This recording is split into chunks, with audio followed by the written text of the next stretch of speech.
Hello viewers, আসসালামু আলাইকুম। Welcome to my channel. আমি মিঠুন বলছি ফিনল্যান্ড থেকে। আমি যাচ্ছি টয়োটার কার ডিলারের কাছে আমার কারের সার্ভিসিং করানোর জন্য।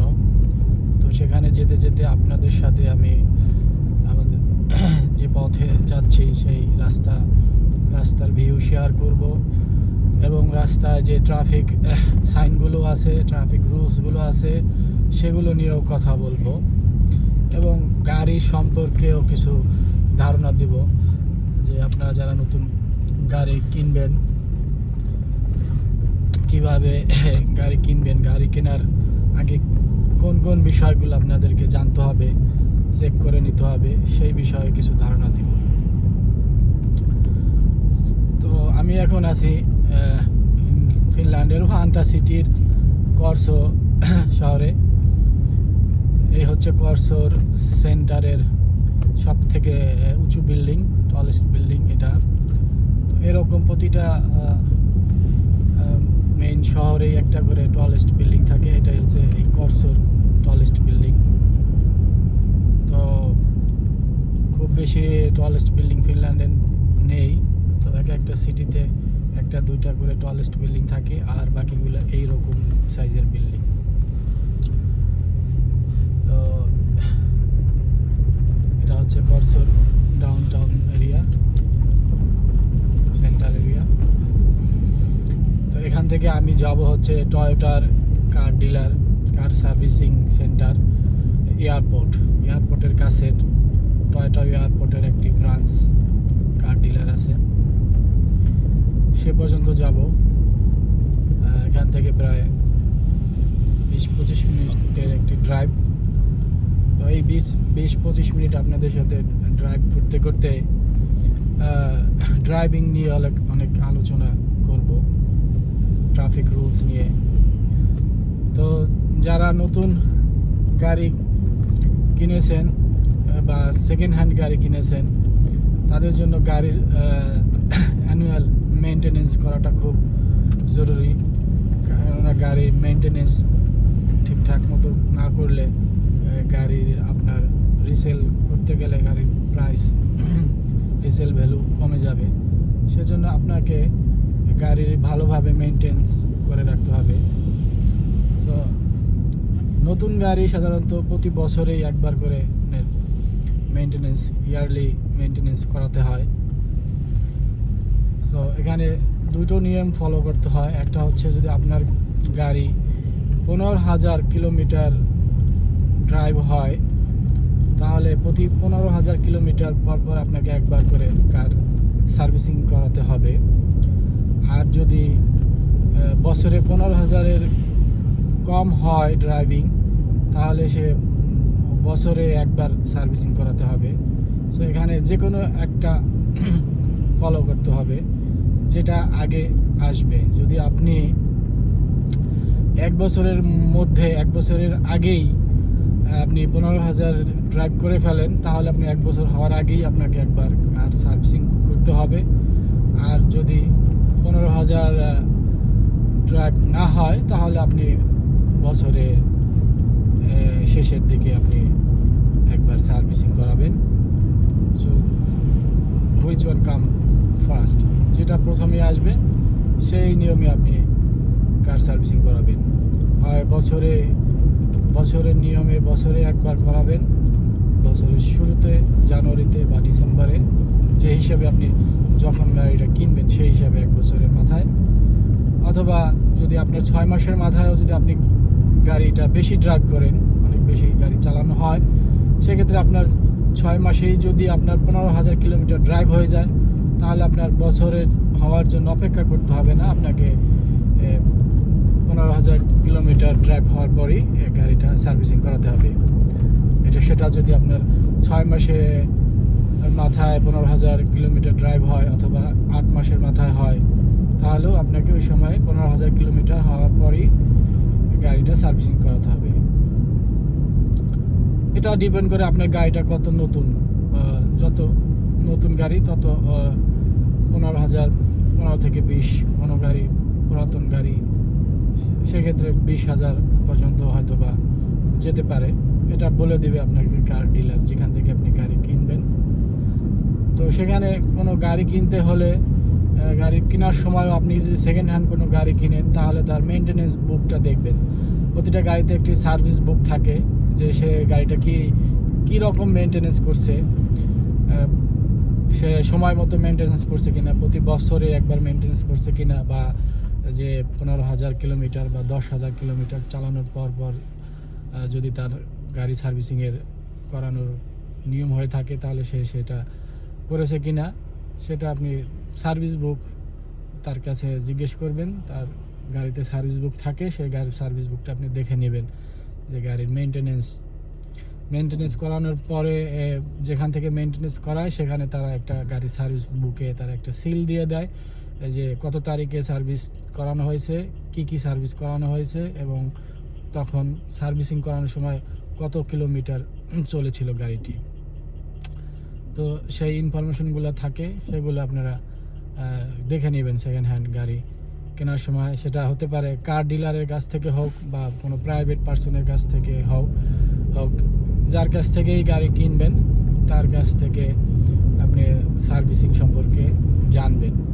এটা আপনি যখন আবার রিসেল করতে যাবেন তখন দেখবেন আপনাকেও জিজ্ঞেস করবে যে গাড়িটি ভালোভাবে মেনটেন করা হয়েছে কিনা, গাড়ির মেনটেনেন্স কি ঠিকঠাক মতো সময় মতো করছে কিনা, সেই সার্ভিস বুক আপনাকে ছবি দেখতে চাবে বা সার্ভিস বুকটি দেখতে চাবে। তো সেখানে যদি আপনি দেখে আপনার সার্ভিস বুকে যে আপনি ইয়ারলি বছরে একবার করে মেনটেনেন্স করার কথা, আপনি সে বছরে একবার ঠিক মতো সময় মতো মেনটেনেন্স করাননি, বা 1 বছর গ্যাপ দিয়ে 2 বছর পরে গিয়ে মেনটেনেন্স করিয়েছেন, বা যেখানে 15,000 কিলোমিটার ড্রাইভ হওয়ার পরে মেনটেনেন্স করার কথা সেখানে আপনি 20,000-25,000 কিলোমিটার ড্রাইভের পরে মেনটেনেন্স করিয়েছেন, এগুলো দেখলে তারা আপনার গাড়ির প্রাইসটা একটু কম বলবে। আপনি যে প্রাইস রিসেল করতে চাবেন সেই প্রাইসটা হয়তো আপনি পাবেন না। এই জন্য আপনাকেও গাড়িটা ঠিকঠাক মতো মেনটেনেন্স রাখতে হবে, ভালো একটা বিক্রি করার সময় ভালো একটা প্রাইস পাওয়ার জন্যে। তো এগুলো হচ্ছে গাড়ির কেনার সময় আপনাকে খেয়াল রাখতে হবে, এবং বিক্রি করার সময়ও আপনাকে এগুলো দেখাতে হবে। তো আমি এখন কৈবুকুলার ভিতর দিয়ে যাচ্ছি। এখানে করছর পাশে হচ্ছে কৈবুকুলা নামক এলাকা। কৈবুকুলা হয়ে আমি তিকুরিলা হয়ে টয়োটা এয়ারপোর্টের ব্রাঞ্চে যাব। সেখানে আমার অ্যাপয়েন্টমেন্ট দেওয়া আছে আজকে 1:30-এ। তো এরকম যে কোম্পানির কার যেমন টয়োটা, আমার গাড়ি টয়োটা, সো টয়োটার সার্ভিসিং সেন্টার থেকে আমি সেটাকে সার্ভিস করাবো। তো যে ব্র্যান্ডের গাড়ি সেই কোম্পানির সার্ভিসিং থেকে করালেই ভালো। এছাড়া চাইলে আপনি আদার্স অন্য যা প্রাইভেট সার্ভিসিং আছে অন্য কোম্পানির, সেখান থেকেও করাতে পারেন। বাট সাধারণত যে টয়োটার গাড়ি হলে টয়োটার সার্ভিসিং সেন্টার থেকে সার্ভিস করালে তারা ওইখানে হিস্টোরিটা ভালো থাকে, ওইখানে সার্ভিসিং হিস্টোরি, মেনটেনেন্স হিস্টোরি ওদের ডাটাবেজে থাকে, এবং আপনাকে আপনার সার্ভিস বুকে তারা সার্ভিসিং করানোর পর একটা সিল দিয়ে দিবে। সো মেনটেনেন্স হিস্টোরি আপনার থাকবে। তো এখন আমি যাচ্ছি সেখানে। তো সার্ভিসিং করানোর জন্য আমাকে একটি অ্যাপয়েন্টমেন্ট নিতে হয়েছিল। এখানে প্রত্যেকটা কাজই করতে হলে অ্যাপয়েন্টমেন্ট নিতে হয়। খুব কম কাজই আছে যেখানে সরাসরি গিয়ে করা যায়। ম্যাক্সিমাম ক্ষেত্রেই কোনো একটা কাজ করতে হলে আগে থেকে তার অ্যাপয়েন্টমেন্ট নিতে হয়। এখানে গাড়ির একটা সার্ভিসিং করাবো, সেই জন্য একটি অ্যাপয়েন্টমেন্ট নিতে হয়েছে। বা গাড়ির যদি অন্য কোনো কিছু সমস্যা হয়, গাড়ির রিপেয়ারিং, সেখানেও রিপেয়ার শপ থেকেও একটি অ্যাপয়েন্টমেন্ট ডেট নিয়ে রিপেয়ার করাতে হবে। তারপরে ফিনল্যান্ডে আপনি যেখানেই যান, আপনি সাধারণত চুল কাটাতে যাবেন, সেখানেও চুল কাটানোর জন্য আপনি অ্যাপয়েন্টমেন্ট নিয়ে যেতে হবে। এটা কল্পনা করা যায় আমরা কখনো বাংলাদেশে অ্যাপয়েন্টমেন্ট নিয়ে চুল কাটাতে গেছি? তো এখানে ফিনল্যান্ডে এরকম কিছু, এখানে ফিনল্যান্ড হেলসিঙ্কির দিকে কিছু তুর্কিশ যে বারবার শপগুলো আছে, এগুলোতে অ্যাপয়েন্টমেন্ট লাগে না। বাট কিছু ভিআইপি স্যালুন আছে যেগুলোতে অগ্রিম টাইম বুক করে যেতে হয়। তারপরে আপনি ব্যাংকিংয়ের কোনো কাজে যাবেন, সেখানেও আপনাকে একটি অ্যাপয়েন্টমেন্ট করে রাখতে হবে আগে। আপনি বাংলাদেশে তো আপনার কাছে ব্যাংকিং কোনো সার্ভিস বিক্রি করতে হলে আপনার দ্বারে দ্বারে আপনার কাছে এসে তারা আপনাকে প্রমোট করবে। সেখানে অথচ আপনি একটি কোনো ইন্স্যুরেন্স কিনতে যাবেন, সেখানে আপনি একটি অ্যাপয়েন্টমেন্ট নিয়ে যাবেন। ব্যাংকের একটি অ্যাকাউন্ট খুলতে যাবেন, তাহলেও আপনাকে একটি অ্যাপয়েন্টমেন্ট নিয়ে যেতে হবে। মানে তাদের কোনো আগ্রহ নাই মনে হয় এরকমটা। আপনি আসলে আসেন, না আসলে না আসেন, আপনি একটি অ্যাপয়েন্টমেন্ট নিয়ে তারপরে আপনি আমার কাছে আসবেন কথা বলতে। এইরকম প্রত্যেকটা কাজেই একটু বিরক্তিকর। তারপরে ডাক্তারের কাছে তো অ্যাপয়েন্টমেন্ট ছাড়া কোনো কথাই নেই। অ্যাপয়েন্টমেন্ট ছাড়া তো ডাক্তারের কাছে যাওয়াই যায় না, সেখানে অ্যাপয়েন্টমেন্ট নিয়ে যেতে হয়। যে হুট করে কোনো একটি কাজ করবেন, যে আপনি আজকে বের হয়েছেন, আপনি একটি কাজে ব্যাংকে যাবেন, ব্যাংকে গিয়ে কিছু একটা করবেন, হবে না। আপনাকে অগ্রিম 1 সপ্তাহ 2 সপ্তাহ আগে থেকেই আপনি কাজটির প্ল্যান করে রাখতে হবে, একটি অ্যাপয়েন্টমেন্ট নিয়ে রাখতে হবে। খুব কম কাজে ইমার্জেন্সি হাসপাতালে কিছু ইমার্জেন্সি ডিপার্টমেন্ট আছে, সেখানে ইমার্জেন্সি কিছু হলে যাওয়া যায়। বাট আপনি রেগুলার কোনো ডাক্তার দেখাতে হলে আপনাকে একটি অ্যাপয়েন্টমেন্ট নিতে হবে। এই হলো ফিনল্যান্ডের সিস্টেম।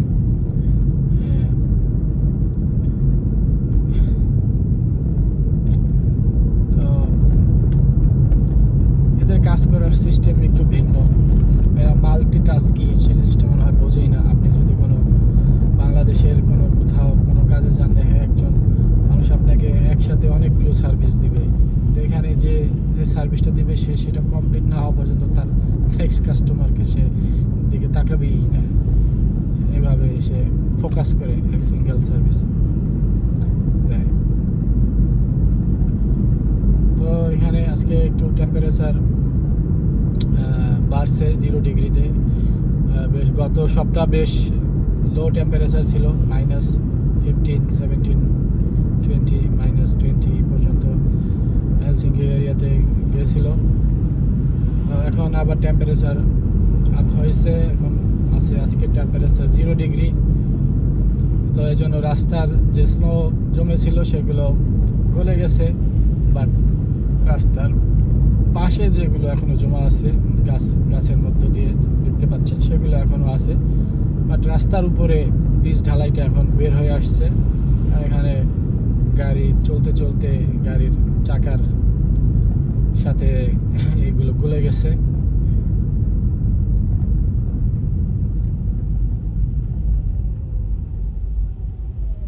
এই জন্য আজকে একটু ভালো, ড্রাইভটা একটু সহজ। এছাড়া স্নোর মধ্যে ড্রাইভ করাটা একটু ডিফিকাল্ট থাকে, তখন গাড়ির রাস্তার সাথে কোনো কানেকশন পায় না, উপরে স্নোর উপর দিয়েই ঘোরাঘুরি করতে থাকে। তো সেই জন্য উইন্টার টায়ার ব্যবহার করে উইন্টারে গাড়ি চালানো হয়, সেটা একটু হেল্পফুল হয়। উইন্টারের চাকার কারণে স্নোর মধ্যে গাড়ি চালানোটা খুব সহজ হয়।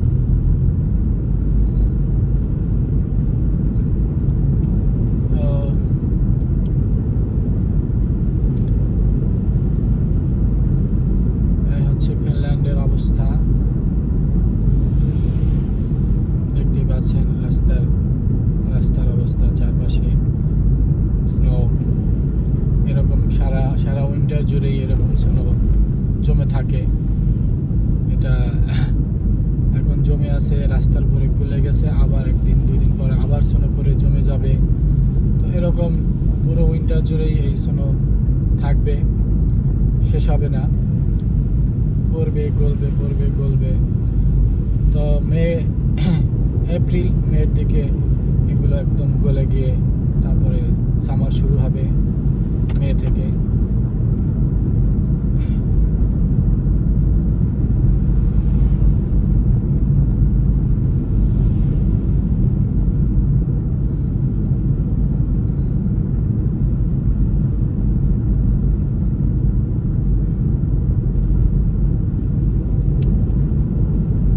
আজকে রোড একদমই মোটামুটি ফাঁকা আছে, তেমন কোনো ট্রাফিক নাই, খুব অল্প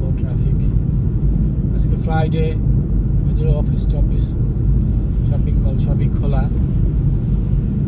এরকমই ফিনল্যান্ডের ট্রাফিক, রোডের ট্রাফিক এটাই নর্মাল এভরিডে ট্রাফিক। খুব বেশি ট্রাফিক জ্যাম থাকে না, ট্রাফিক জ্যাম থাকে নাই বললে চলে।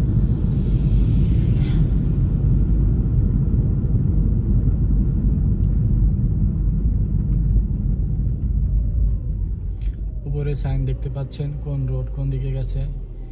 একটা বাম দিকে গেছে ইয়োকোনিয়ামি, সোজা তিক্কুরিলা, আর ডান দিকে গেলে উরহেইলুপুইস্তো হচ্ছে উরহেইলু মানে স্পোর্টস পুইস্তো মানে পার্ক, স্পোর্টস পার্ক এদিকে। তো আমি সোজা যাব তিক্কুরিলা, সোজা রোডে তিক্কুরিলা হয়ে তিক্কুরিলার পাশেই এয়ারপোর্টের কাছাকাছি টয়োটা এয়ারপোর্ট কার ডিলার, সেখানে আমার অ্যাপয়েন্টমেন্ট দেওয়া আছে।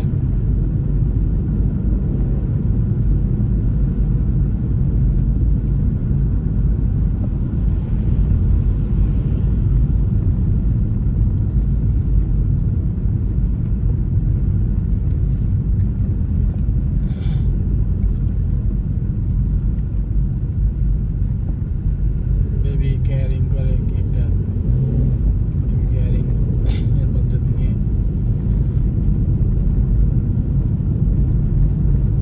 আমি এখন ড্রাইভ করছি তালবিক্কি দিয়ে তিক্কুরিলা। আমি চলে এসেছি, এটা হচ্ছে তিক্কুরিলা, ভান্টার তিক্কুরিলা এরিয়া।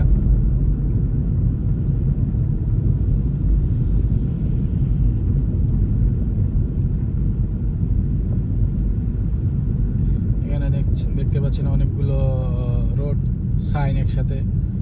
এখানের কোন কোন রোড সাইনের মানেটা আপনারা বুঝেন, কোনটা বুঝেন না আপনারা কমেন্ট করে লিখতে পারেন, আমি আপনাদের রিপ্লাই করব।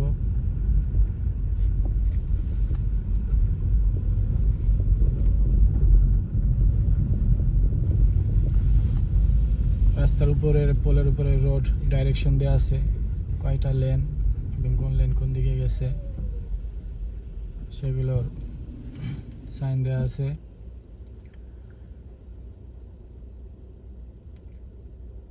আমি এখন ট্রাফিক সিগন্যালে আছি, এখানে ট্রাফিক পুলিশ নেই, ট্রাফিক লাইটসের মাধ্যমে ট্রাফিক সিগন্যাল কন্ট্রোল করা হয়। সো রেড লাইটে আমি আটকে আছি, গ্রিন লাইট দিলেই আমি মুভ করব, সামনে যাব।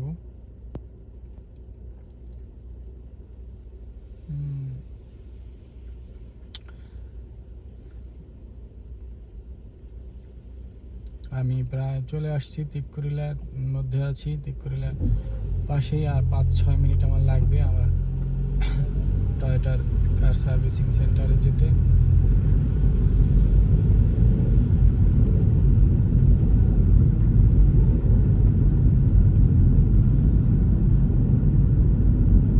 সামনে এটা দেখতে পাচ্ছেন একটা নো পার্কিং সাইন, এটা নো পার্কিং।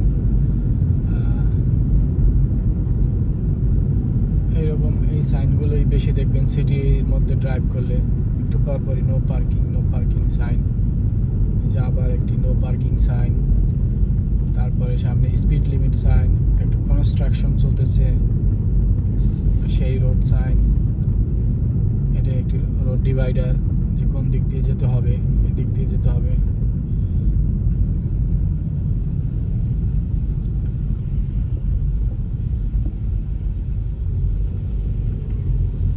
এদিকে রোডের কনস্ট্রাকশন চলতেছে, আমাকে একটু ঘুরে যেতে হবে, ওই রোডটি বন্ধ।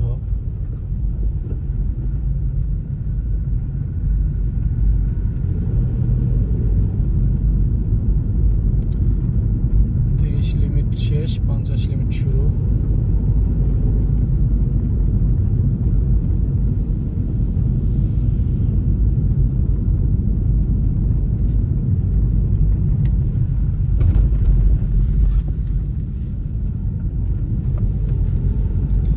আমি এখন এখান থেকে হাইওয়েতে এন্টার করব। হাইওয়েতে মার্চ করব। তো প্রথম গাড়ি যারা চালাবেন তাদের কাছে এটা একটি বেশ কঠিন হয়ে দাঁড়ায় যে কিভাবে হাইওয়েতে ঢোকার সময় হাইওয়েতে গাড়ির স্পিড, ইনকামিং গাড়ির স্পিড তো অনেক বেশি থাকে, সেখানে কিভাবে মার্জিং করতে হয় সেই হাইওয়েতে মার্জিং করাটা একটু শুরুর দিকে প্রথম অবস্থায় একটু নার্ভাস লাগে, একটু ডিফিকাল্ট হয়ে যায়। তো এটা নার্ভাস হওয়ার কিছু নেই। প্রথমে আপনারা যারা নতুন গাড়ি কিনবেন কিছুদিন নিজেরা প্র্যাকটিস করবেন ফাঁকা এলাকায়, যে যখন ট্রাফিক সকালবেলা বা সন্ধ্যাবেলা যখন ট্রাফিক কম থাকে সেই আপনাদের এরিয়াতে যে এলাকায় থাকেন সেই ফাঁকা রাস্তাগুলোতে ভালোভাবে প্র্যাকটিস করে তারপরে ধীরে ধীরে রোডে, যেখানে বিজি রোডে আস্তে আস্তে গাড়ি চালানোর প্র্যাকটিস করবেন। তারপরে আপনারা হাইওয়েতে কিভাবে মার্চ করতে হয় সেটা ভালো মতো খেয়াল করে মার্চ করবেন। একটু প্রথম অবস্থায় একটু নার্ভাস লাগতে পারে, বাট আমি দেখাচ্ছি যে কীভাবে হাইওয়েতে মার্জিং করতে হয়। এখন আমি সিটির রোড থেকে ঢুকে এখন আমি এই হাইওয়েতে এন্টার করব। আমার গ্রিন সিগন্যাল আছে, আমি হাইওয়েতে এই র্যাম্প দিয়ে এখনই এন্টার করব। দেখতে পাচ্ছেন হাইওয়েতে অলরেডি অনেক গাড়ি আছে এবং তারা খুবই স্পিডে চলতেছে। সামনে আমার একটি বাসও আছে, সেও মার্জিং করবে। তো আমাকে যেটা করতে হবে, আমার গাড়ি এই যতটুকু আমার রাস্তা আছে এর মধ্যে আমার গাড়ির স্পিডটা বাড়াতে হবে এবং আমার মিররে বাম পাশের আমার যে লুকিং গ্লাস আছে, মিরর আছে, সেটাতে আমার দেখতে হবে যে আমার লেনটা, আমি যে লেনে আমি মার্জিং করবো ফাঁকা আছে কিনা, এবং আমি বাম পাশের ইন্ডিকেটর দিয়েই সেই লেনে ঢুকে যাব। যতক্ষণ না আমি শিওর হব যে আমার লেনটা ফাঁকা আছে এবং আমি ঢুকতে পারবো, ততক্ষণ আমি এখানে ঢুকবো না। যখন দেখবো যে না আমার লেনটা ফাঁকা আছে তখন আমি ঢুকে যাব সেই লেনের মধ্যে। আদারওয়াইজ আমার যদি গাড়ি দেখি যে খুব স্পিডে আসতেছে এবং খুব ক্লোজ, তখন আমি চেষ্টা করব যে আমি ওয়েট করতে, আমার যে র্যাম্প আছে তার মধ্যেই থাকতে।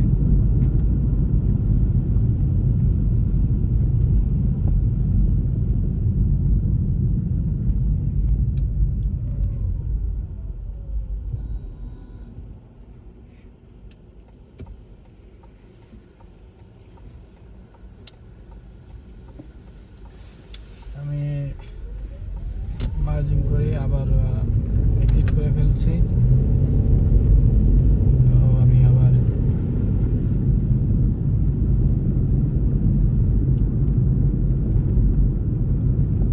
আমাকে আবার ওই রোডে যেতে হবে, ওই রোডে মার্চ করতে হবে। তারপরে আমাকে বের হতে হবে নেক্সট এক্সিট দিয়ে। আমি একটা এক্সিট আগেই বের হয়ে গেছি।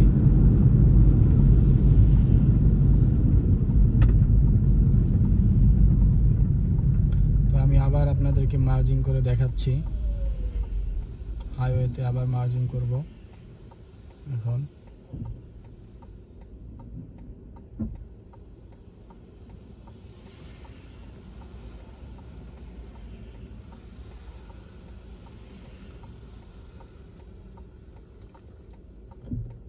তো আমি এখন এখান থেকে একটু ইউটার্ন নিব, ইউটার্ন নিয়ে আমি আবার হাইওয়েতে মার্চ করব।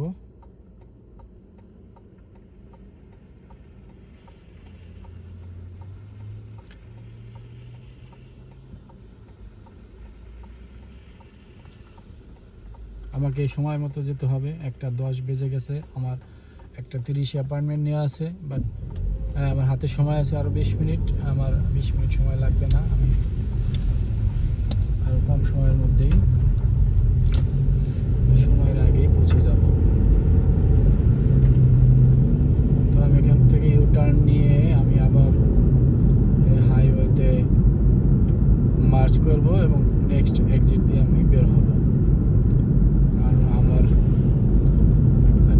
একটা সার্ভিস সেন্টারের যেতে পরের এক্সিট দিয়ে যেতে হবে। তো আমি তার আগের এক্সিট নিয়েছিলাম।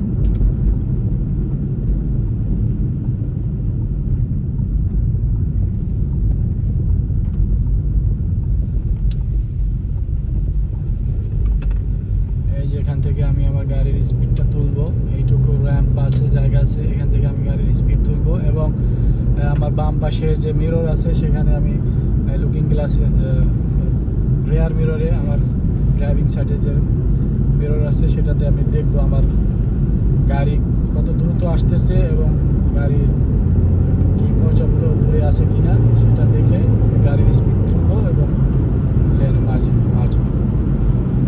হয়ে আমি দেখালাম। এখন আমাকে বের হতে হবে সামনের এক্সিট দিয়ে। আমি আবার ইন্ডিকেটর দিয়ে আবার এক্সিট নিয়ে নিব। শুধুমাত্র মার্চ হওয়ার জন্য আমি আপনাদেরকে দেখালাম।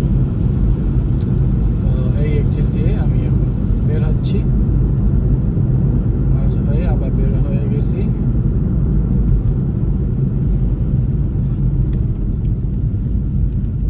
এই হচ্ছে মার্চ হওয়ার সময় আপনাদেরকে একটু সতর্ক থাকতে হবে এবং দেখতে হবে এবং সবসময় ইন্ডিকেটর ব্যবহার করতে হবে।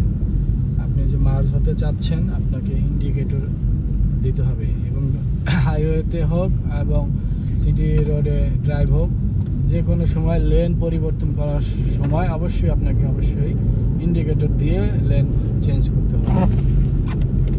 যে আপনি আপনার লেন পরিবর্তন করতে চাচ্ছেন, সো আপনাকে আগে ইন্ডিকেটর দিতে হবে, তারপরে আপনাকে ভেরিফাই করতে হবে লুকিং গ্লাসে, তারপরে রেয়ার মিররে, এগুলো আপনাকে দেখে কনফার্ম হয়ে তারপরে লেন চেঞ্জ করতে হবে।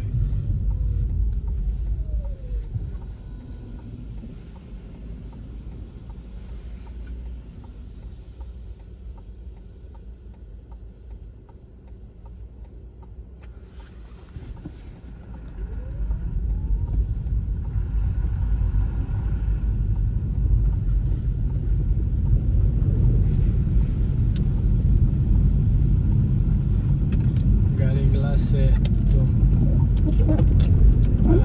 একটু ক্লিন করে নিলাম।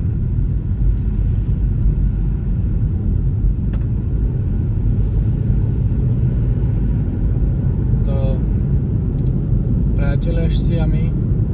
এই সামনেই আমার টয়োটা এয়ারপোর্টের কার ডিলার।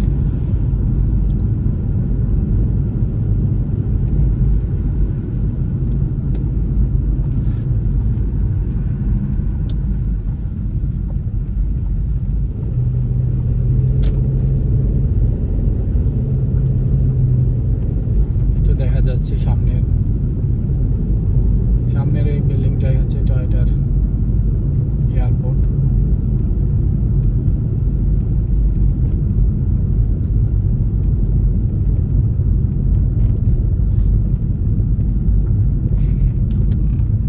চলে আসছি আমার টয়োটার কার ডিলারে। দেখতে পাচ্ছেন এখানে টয়োটার যে পার্কিং, যারা কার সার্ভিসিং করাতেছে সে কাস্টমারদের গাড়ির পার্কিং আছে এখানে। তো আমি এখন এখানে গাড়িটা পার্ক করে তারপরে ভিতরে যাব কাস্টমার সার্ভিসে। সেখানে গিয়ে আমি আমার চাবি তাদের কাছে দিয়ে আসবো এবং বলবো যে আমার এখানে একটা অ্যাপয়েন্টমেন্ট নেওয়া আছে। তো তারপর তারা সেই চাবি দিয়ে আমার গাড়িটা নিয়ে যাবে ভিতরে, নিয়ে সার্ভিসিং করে তারপরে যখন হয়ে যাবে তখন আমাকে বলবে যে আপনার গাড়ি এখন রেডি। তারপর আমাকে চাবি দিয়ে দেবে, আমি বিল পেমেন্ট করে চলে যাব। তো এই ছিল আজকের ভিডিওতে আপনাদেরকে শেয়ার করলাম গাড়ির সার্ভিসিংয়ের ব্যাপারে। এই হচ্ছে টয়োটা এয়ারপোর্টের, দেখছেন এয়ারপোর্ট লেখা আছে, এয়ারপোর্টের টয়োটার ব্রাঞ্চ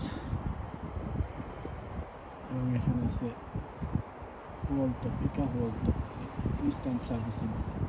এখানে অ্যাপয়েন্টমেন্ট ছাড়াই করা যায়। ধন্যবাদ, ভালো থাকবেন।